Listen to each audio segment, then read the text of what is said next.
السلام علیکم ورحمۃ اللہ وبرکاتہ۔ امید کرتا ہوں کہ تمام احباب خیریت سے ہوں گے۔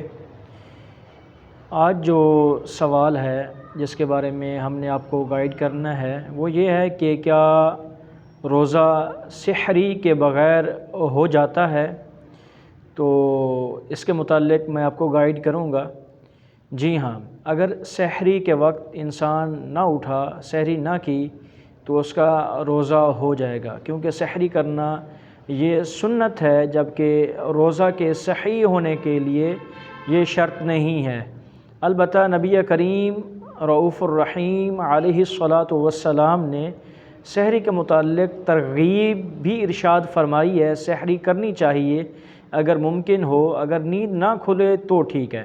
اب ادائے رمضان یا نفلی روزوں کے لیے یا نذر معین کے لیے اس کا نیت کرنے کا جو وقت ہے وہ ضحوہ کبریٰ تک ہے۔ تو اگر کوئی شخص بشرط یہ کہ صبح صادق کے بعد اور ضحوہ کبریٰ سے پہلے کوئی روزہ کے منافی عمل ارادتاً نہ کرے تو اس کا روزہ ہو جائے گا۔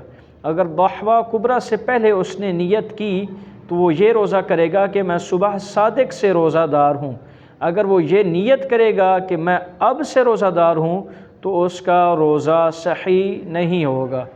تو امید کرتا ہوں کہ تمام احباب کو سوال کا جواب مل گیا ہوگا۔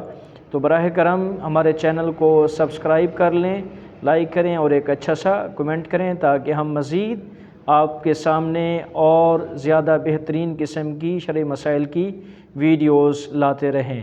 جزاک اللہ خیراً کثیرا۔